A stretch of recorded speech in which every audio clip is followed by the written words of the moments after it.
Howdy, partners, and welcome aboard. In this edition of Eat Country, we're going to be doing some serious horsing around. That's because it's all about cowboys. Florida Cowboys. Oh, and we'll be meeting some cowgirls, too, you can be sure. I learned a lot on this assignment. First and foremost, perhaps, was the fact that the first horse, the first cow, and therefore the first cowboy to ever set foot or hoof in what today is the USA did so in Florida. And we even know that cowboy's name. He was Juan Ponce de Leon. The famous Spanish explorer brought horses and cattle on his second expedition to the New World in 1521. As a result, the cattle industry in our country was born in Florida, and it's still going strong. Why the biggest cattle ranch in the world isn't in Texas, it's in Florida. My first exposure to this story came when fellow photojournalist Carlton Ward invited me to do a shoot with him down on the Babcock Ranch. That was back before we were shooting widescreen. So let's narrow our focus and start this trail ride with that story I shot with Carlton.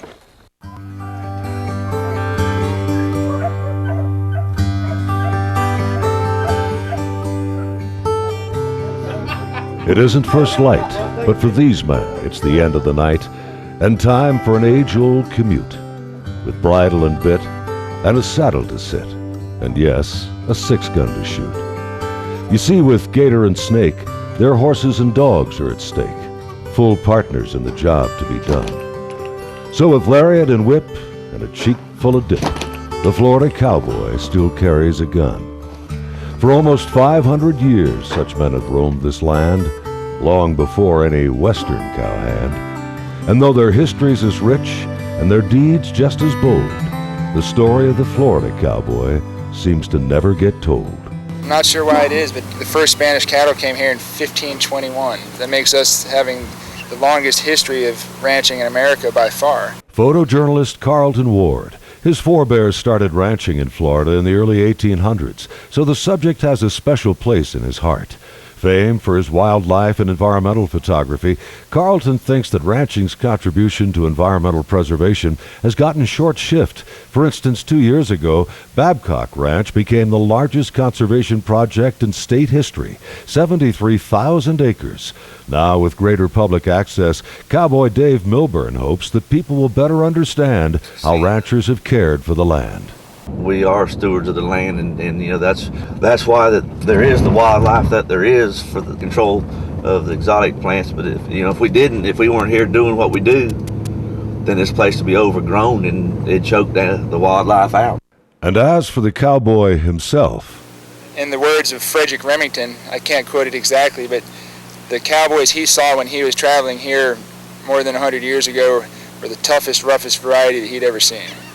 I mean, think about scratching out an existence in a mosquito-infested, tropical, wet, burning hot landscape where you had to wrestle the cattle out of the woods with a whip, and they were called cow hunters, not cowboys, because of the environment they had to work in.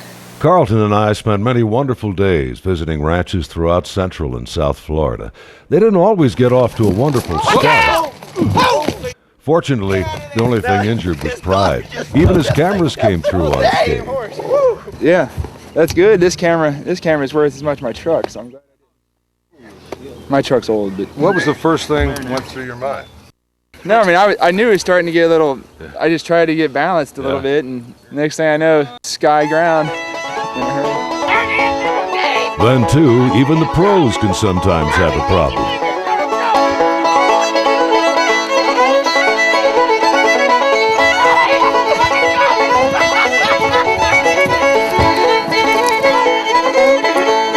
Well, Dave finally got the rambunctiousness worked out, and darned if Carlton didn't ride that horse for the rest of the day, taking pictures all the way.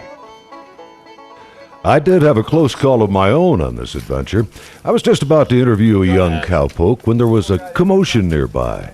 Seems a big bull had tried to butt in on another big bull's herd of cows. As a couple of cowboys raced off to intervene in the matter, I ran over to the area with my camera rolling.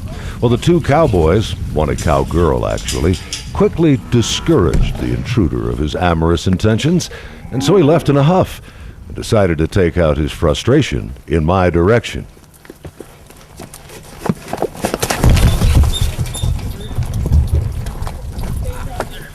That was close. It seemed the whole thing had happened in slow motion.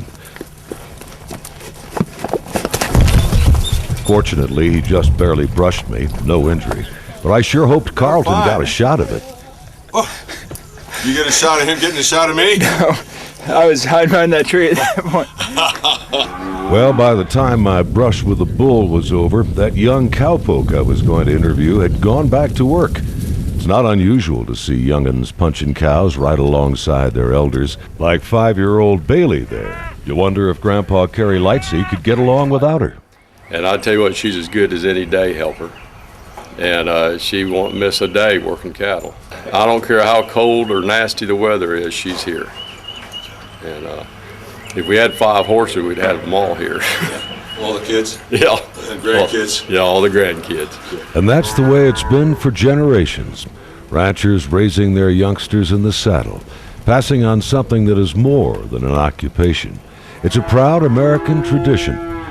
An important part of that tradition is something that all the ranch families we met seem to share: faith. Father, it's been a good day. We thank you for that. We thank you for the weather, good conditions, and Lord, just pray for safety on the highway as we move these cattle to market. Lord, just thank you.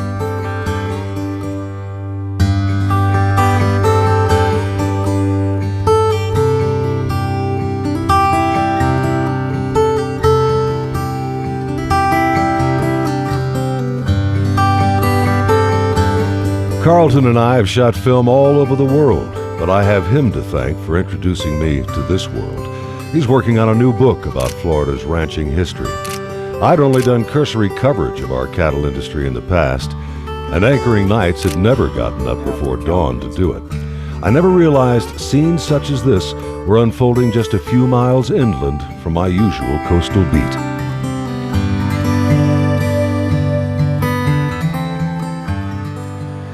You might think in this day and age horses would have been replaced by ATVs and dirt bikes. Well, in some places they have to a degree, but nowhere entirely, and certainly not in Florida. A good cow horse knows what the rider wants him to do with hardly a touch of the reins. And can you imagine trying to cut a single cow out of the herd on a noisy machine that scares all of the animals? Duck Smith is a 7th-generation Florida cowman. That makes his grandson there the 9th generation. Duck doesn't envision a day when horses disappear from Florida cow country.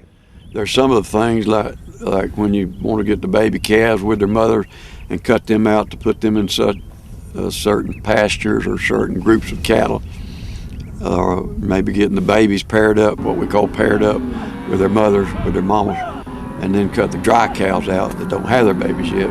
We do that on the horses still, and we just still enjoy it. But the cattle just handle better with a horse than they do out of a truck or off of a four-wheeler. And let it not be said that the horses can't speak for themselves, Joe, what are you doing? as was the case when this interview was interrupted. Don't let them kick you. Whoa, Joe, whoa, whoa. If I'd have brought some feed, I could catch him. He's a beautiful animal, isn't he, Bob? I'll say. He's a beautiful animal. Now, he's got some running blood on the top side, and he's got working blood on the bottom side. This is something new for him. He's not used to being turned out. We usually do what we call hand breeding, but he's excited about being turned out with the mares.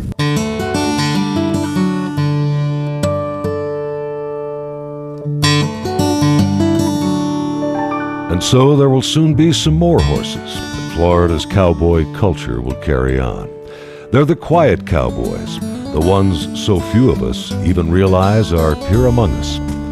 Coming up, a look back at the beginnings of what is today one of the largest cattle industries in the country, when 8 Country continues.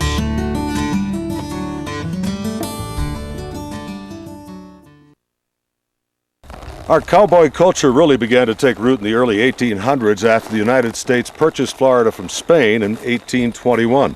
The government then encouraged settlement of the territory, and the rugged homesteaders who took up the challenge came to be called crackers. Most historians believe it's because of the crack of the cow whips that they used. They didn't hit the cows with the whips, but they used them to guide them out of what then was mostly Florida jungle.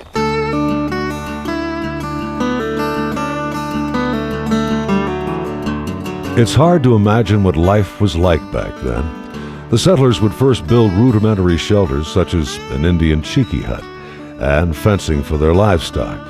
For the most part, the cattle were already here, having escaped from or simply been left behind by the Spanish. They'd been breeding and multiplying in the wild for some 300 years.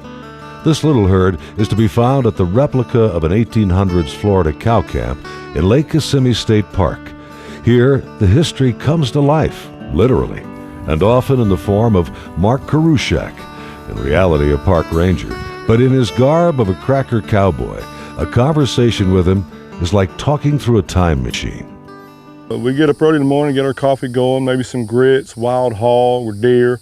Now this is Florida. You showed me a cup of water and I'll show you a gator. We do eat gator steaks. But we get here, get our breakfast going, and we'll send the dogs out, old leopard cur dogs we call them, and they're trained to find the cows. Cows are social animals. If you find one, you're liable to find the whole bunch. So we send the dogs on out, they bark the cows in a big group, we hear the ruckus, well we saddle up and we go get them. Of course, the cracker had none of the modern conveniences that we all enjoy today, but no shortage of hardships and danger. A lot of storms come through here, and we also got rattlesnakes sometimes, and once again the wolves out here are a little bit of trouble. A lot of times the heat out here, it get hot. Sometimes the cold out here, it can get bad. The mosquitoes, sometimes mosquitoes get so bad out here you can't hardly breathe. What we do is we have a fire here on this side of our chickee hut. Usually the wind comes off of the lake and blows this smoke right through here through our chickee hut. And if mosquitoes get real bad, we'll throw us on some lighter knot. Some folks call it fat pine. That puts off old nasty black smoke. You can't cook on it none, make your food taste nasty, but that helps keep mosquitoes off of you.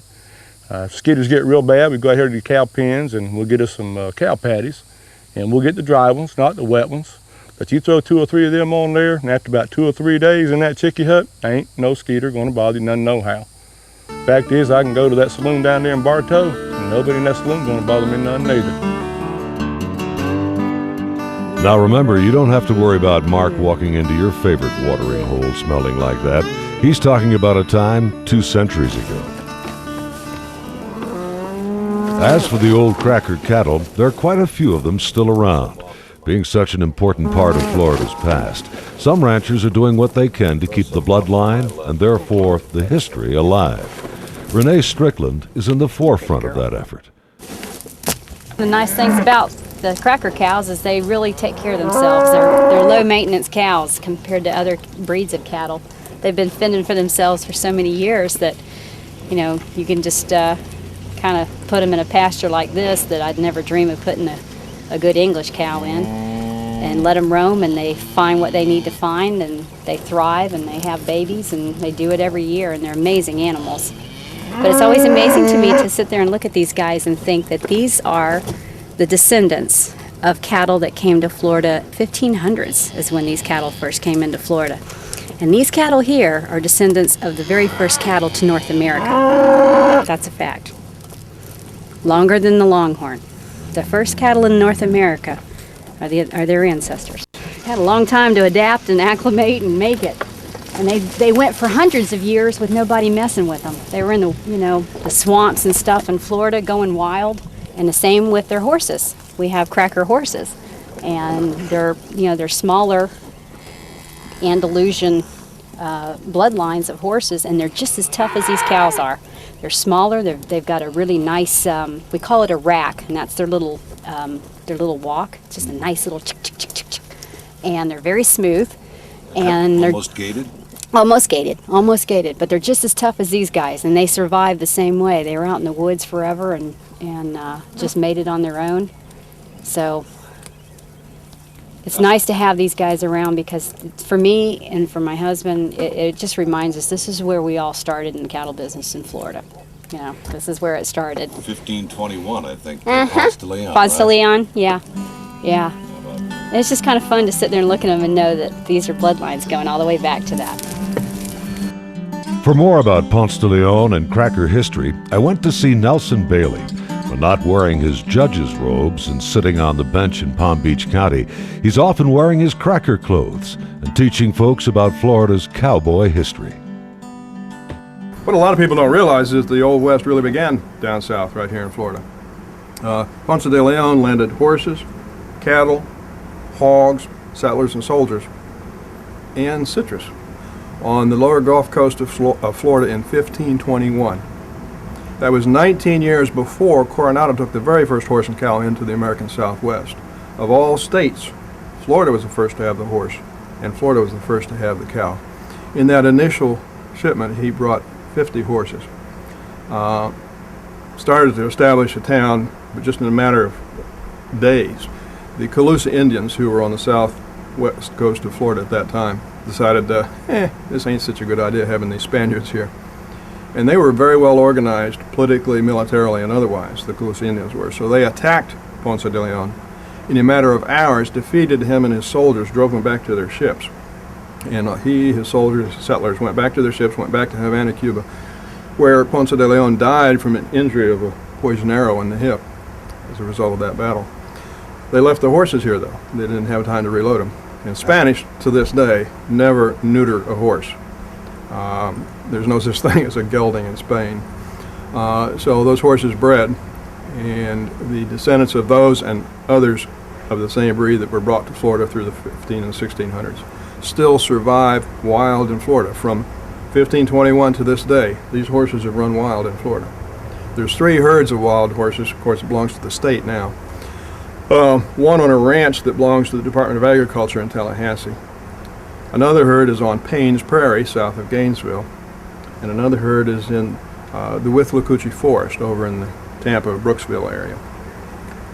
But this is truly Florida's first horse. And Nelson says the Cracker horse has unique attributes. You had to survive. You and your horse had to survive in old Florida on the landscape as it existed. And this was before the Army Corps of Engineers and all that, so Florida was wet half the year. As a result, for the last 500 years, this breed of horse here in Florida has adapted to the wet environment. And to this day, these horses, if it rains, you have a flood, they can stand in water for a week and it doesn't destroy their feet. Every other breed of modern domestic horse, they stand in water 3 or 4 days and you have to take them to the vet or you lose your horse. Some degree of survival of the fittest. Those that couldn't survive those conditions didn't survive those conditions. The ones that did reproduced. Another thing with the Cracker horse is they have a thicker skin than any other breed of horse. It's not tougher, it's just thicker. And it would seem to me that's an obvious adaptation to the insect environment here in Florida, the mosquitoes. Then there's the Cracker's other partner, the dog. Hey, Gooder, come on, heel. I didn't meet one that wasn't fun-loving and friendly, so why do they call them curs? To this day, among old-timers, the term cur means stock dog, a dog bred to handle livestock. For some reason, people in the American North, primarily, have used the term cur to mean mongrel or mixed breed. And so folks move to Florida and they hear some old Florida cracker, some old gentleman, bragging about the wonderful cur dogs that my family has been breeding for 4 generations of my family. And the fellow from up north is scratching his head wondering, well, why is this old cracker bragging about having mixed breed dogs? Because they're not speaking the same language. Cur, and he's out of a line of curs that a family over in Okeechobee City has bred for about 3 generations of that family. And he does, well, he did when he was younger, herd cows with a passion. He's too old now. They would literally run themselves to death out in the heat. And if he were to go out there, he would not make it nowadays. He's a house dog now, retired cur dog. But not retired from helping Nelson teach his fellow Floridians about our fascinating past. More when 8 Country continues.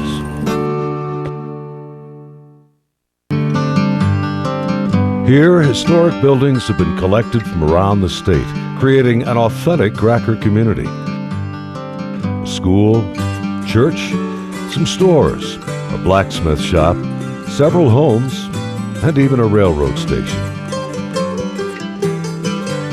Cracker Country is a special place for Carlton, my partner on this assignment, for his great-uncle, Doyle Carlton III, founded the museum, starting with this house, which once stood on the family homestead in Hardy County.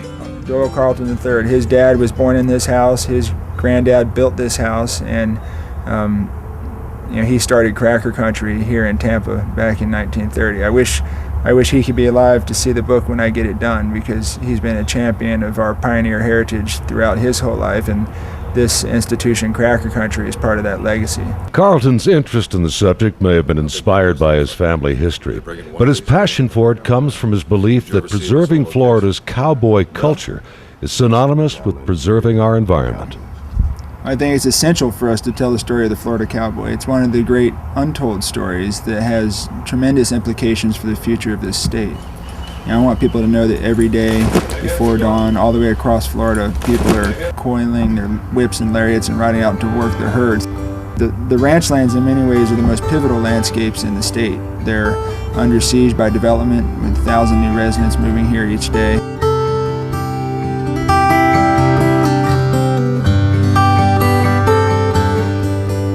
For a while, we were losing 200,000 acres of agricultural and natural land every year to development. 150,000 of that was agricultural land.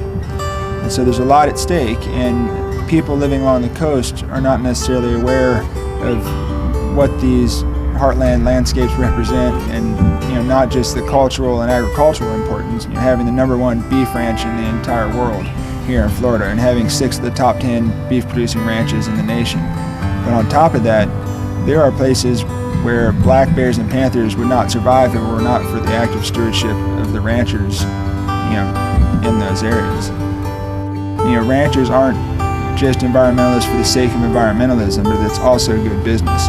And cattle, like other wild animals, benefit from woods and water and need habitat where they can seek shelter from hot summers and cold winters. So it's in their best interest from a beef production standpoint to keep intact wetlands and intact forested habitat. But in addition to that, many of these ranchers have a love for the land. They're hunters, they're outdoorsmen, they care about the wildlife, the deer, the raccoons, the turkeys, all the things that live in those woods. So they don't have any interest in drastically altering that landscape.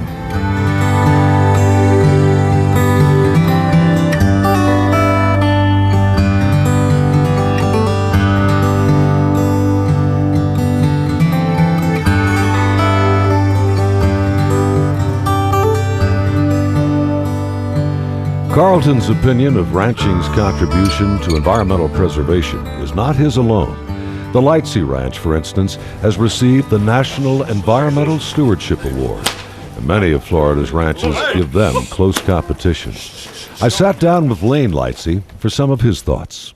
It seemed like years ago there was almost an adversarial thing between environmental groups and government and people in agriculture. And about 20 years ago, we got to talking and found out we had probably a lot more things in common than we did things we disagreed on. And they were just folks not a whole lot different than me. And really, a lot of the barriers, I believe, came down during that time. And we encouraged other ranchers to do that, to get with these groups and show what we have in common instead of our things that we disagreed on. And during that, I never thought of the word stewardship before. And so I started realizing, well, maybe I was a better steward of the land than I realized I was.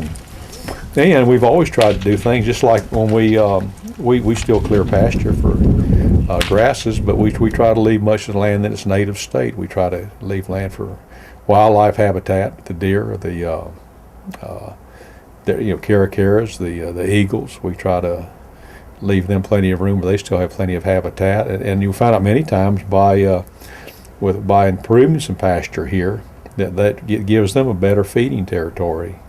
If you'll notice, when you start looking at eagles' nests, they usually build them where they can see across open pasture where you have grasses planted. So anyway, and we realize that what we have here, we want to leave to the next generation and maybe the generation after that.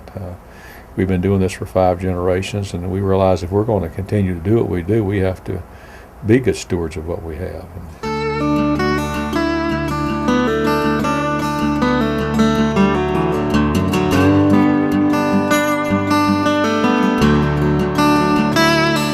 And there's no shortage of future generations to carry on Florida's ranching tradition. Youngsters of all kinds, all essential to the cattle industry. Coming up, More about the cows themselves as 8 Country continues.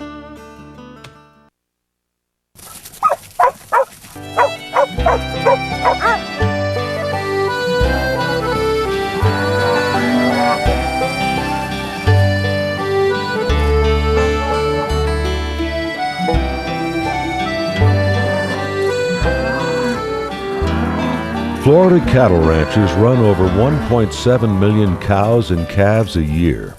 Well, it's hard to imagine for coastal and urban residents. Over 10 million acres of our state, almost a third of Florida's entire land mass, is devoted to agriculture, and most of that is committed to cattle ranching. Now, crops, once planted and given irrigation, pretty much take care of themselves. Cattle, on the other hand, take constant care and attention. Crops don't move around. Cattle move around a lot. Being social animals, they usually herd together. But like us, there are some antisocial ones as well. Like one of the Lightseas cows. She's been hiding from the Cowboys for years.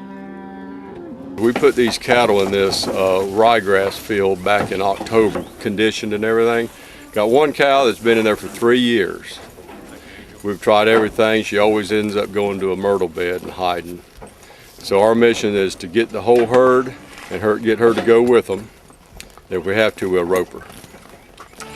And if we don't get her this time, we'll get her next time. Well, they set out, but as I recall, old Bessie beat 'em out again. But like Carrie just said, as do we all in many walks of life, there's always next time. Now, going after an uncooperative cow is one thing, but trying to catch a bull-headed bull whose hideout is somewhere in a huge, thick hammock, well, Carlos Leon says that's something else again. Right now what they got a bull in there, he's bowed up. They're trying to get him out, the dogs and stuff. So they're bringing more dogs now. It's too thick, I mean, and it's hard because, there's all them little cabbage trees and all, so he'll kind of scoop under him and all.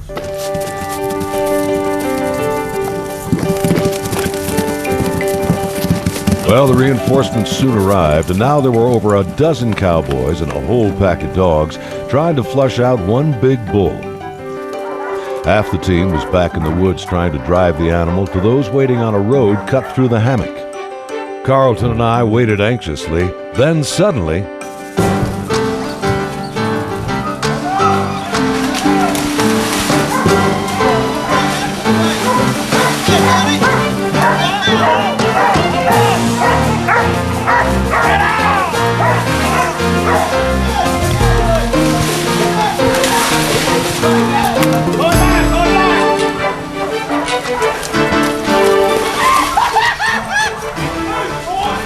did you hear that? Yep, after all that bull got away. Not only with his freedom, but with Naughty Exposito's saddle. Let's see. What happened was the girth, where you tie the cinch, it was kind of broke, and it just finally gave out and broke. And took the whole thing, broke both of the girth of the saddle. See, when I roped him, he went back like that, I was going to hold him. And then he turned around, the dogs got on him. And then at the same time, I turned the horse out. They just keep on going and broke everything.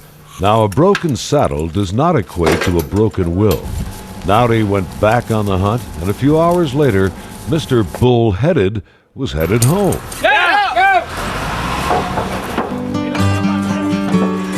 You gotta wonder, when his destiny is not a dinner table, but rather helping cows make calves, why put up such a fuss in the first place? Now, come lunchtime, everybody's ready to eat. You can imagine the appetite cowpokes and their critters work up. After lunch at Duck Smith's ranch, Marcus Shackelford stopped by. He's past president of the American Brahman Breeders Association. Brahmas look different from the cattle most of us are familiar with, but they sure made a difference when first brought to Florida in the late 1800s. The original cattle came from India, and there's hundreds and hundreds of different strains of cattle that came from India. The first cattle came in here actually probably through circuses as novelty kind of animals, and were given as prizes maybe to people and as gifts to people, and they were incorporated into the grade cattle herds. The Spanish native cattle were around 500 to 600 pounds. The little scrubs were. When they were mated with those Brahman bulls, the first cows, the first cross out of those cows weighed 900 pounds. Nothing ever made an impact on the Florida cattle industry like the Brahman bull, because they gave them the heat resistance, the insect resistance, plus they could travel long distances to water and to graze. And this is the hardiness that none of the other early English breeds were able to contribute in Florida. So actually, that's why we say that the Brahman made the beef cattle industry in Florida.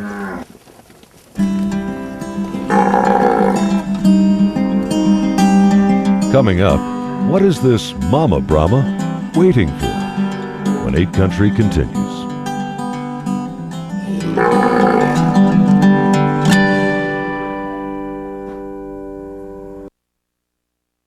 Meanwhile, back at the ranch, you might say Mama Brahma is in the waiting room at the pediatrician's office. The babies are getting some preventive medicine. These contraptions are called squeeze chutes. They don't hurt the calves, just hold them in place. They say happy cows give more milk, while Florida ranchers like Doyle Carlton know that being healthy is part of being happy. We're putting the liquid wormer on their back that's for internal and external parasites. The shots are for the respiratory complex, basically what it is. We got the BVD, which is a bovine viral diarrhea. Also getting a Pastorella shot, which is basically the same as a pneumonia or flu shot. And all these vaccines do is introduce a mild challenge to their system, but it helps build up the immunity.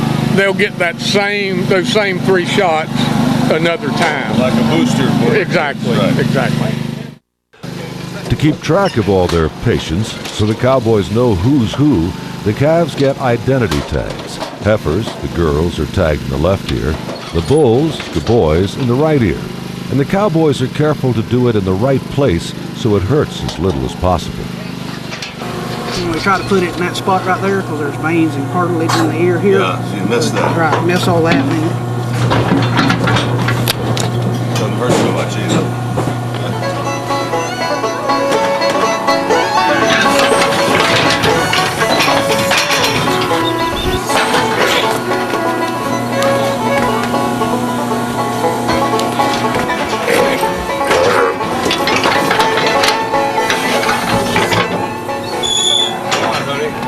Florida doesn't produce the most cattle of any state in the country, but it does have 6 out of the top 10 cattle ranches. It also boasts the biggest cattle ranch in the world as far as production is concerned. The Deseret Ranch covers about 300,000 acres over 3 Florida counties: Osceola, Orange, and Brevard. Here, some 80 cowboys run about 44,000 head a year. The ranch is divided into 14 units, that is, smaller ranches within the main ranch. Each is run by a foreman and at least 2 or 3 cowboys. Each unit is self-sufficient with complete cattle pen facilities. The cattle pens include some ingenious apparatus, like this multi-gated roundabout. It's used for separating the bulls from the cows from the heifers, which are cows that haven't had a calf yet, and the calves from their moms, temporarily, of course.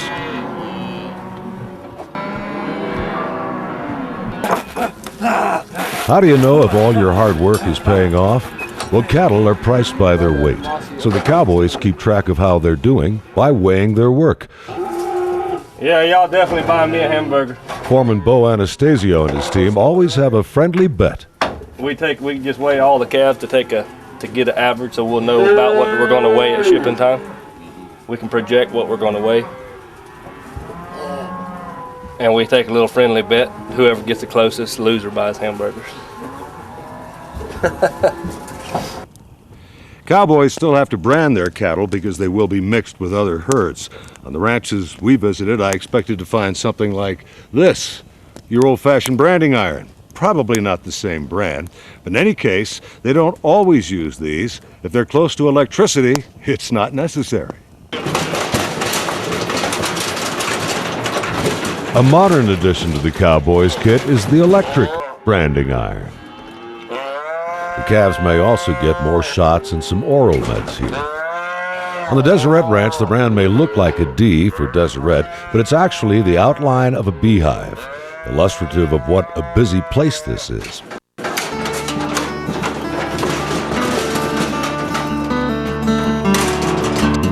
One of the things that keep cowboys busy year-round throughout the entire state is trying to control the wild hog population.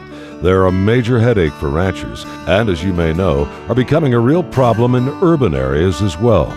Once they were harvested for food, but over the past few decades, rancher Mark Roberts says their numbers have exploded. And I couldn't tell you how many hundreds of acres that they have burnt here at the ranch, just rooted up. And I can take you to some blocks that's probably 50, 60 acres that they rooted the entire blocks. It's unreal. And where they root, grass don't, very seldom does the grass grow back. Usually it gets taken over by dog fennels and weeds and stuff like that.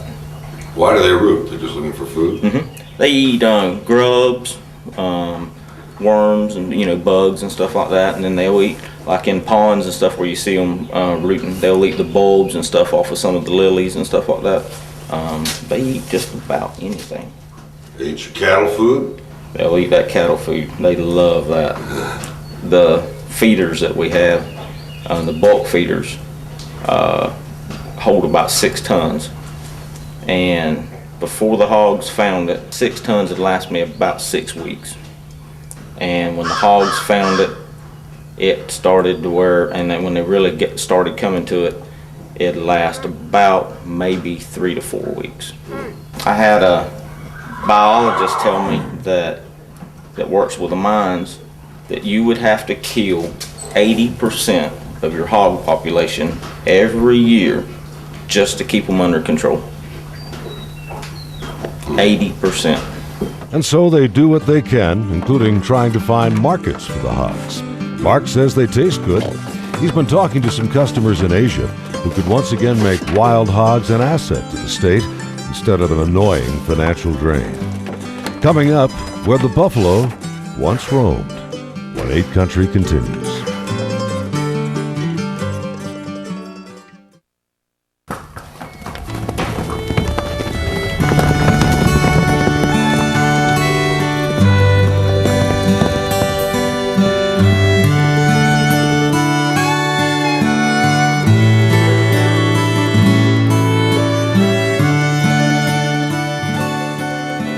The Old West.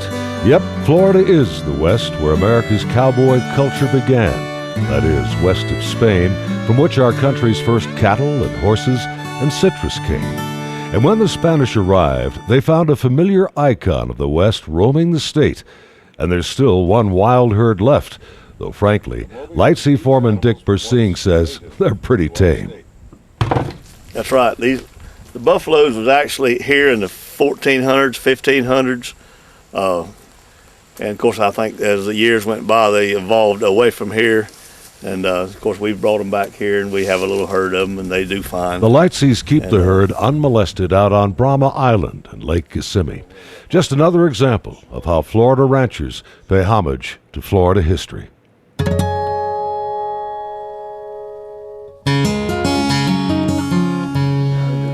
Today, continuing that history is the Florida rancher's biggest challenge.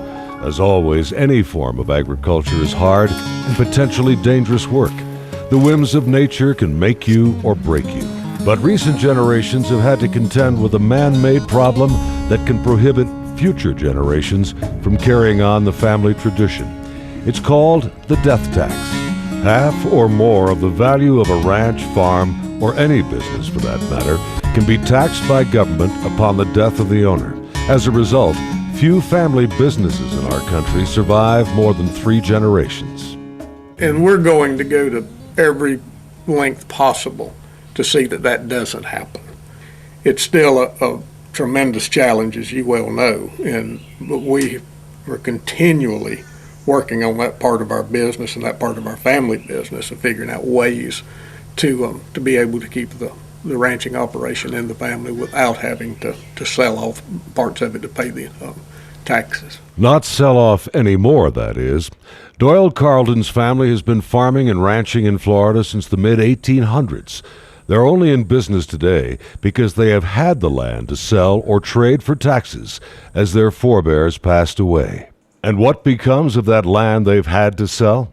And truthfully, a lot of that land has gone into development to some degree or another.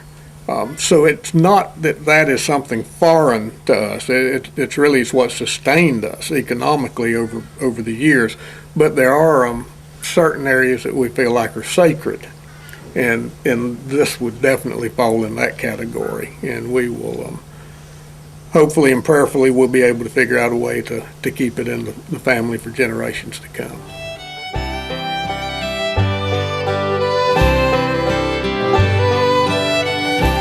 Once at war with each other, cowboys and Indians are now allies in the effort to preserve their ranching heritage.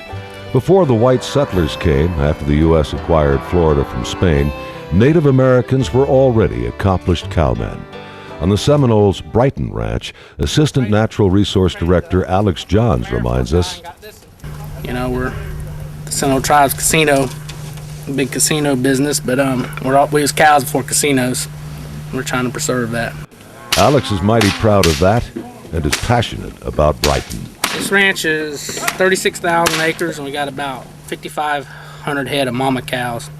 And we raise beef. We're just trying to preserve our wildlife and our land and our cattle operations. Fighting development all along the way, but still trying to hold out. And I'll bet you with the grit and tenacity of the American cattleman and woman, they will hold on. This is Carlton Ward's last book. It's about Africa, produced for the Smithsonian Institute in Washington. His next one, the one he was working on with me, is tentatively titled Florida Frontier. I'd like to close with some shots from Carlton's upcoming book, beginning with one of my favorites. I call it Second Thoughts. I think the younger bull on the left is having second thoughts about challenging the older bull on the right. Happy trails. I'm Bob Hite. Good night.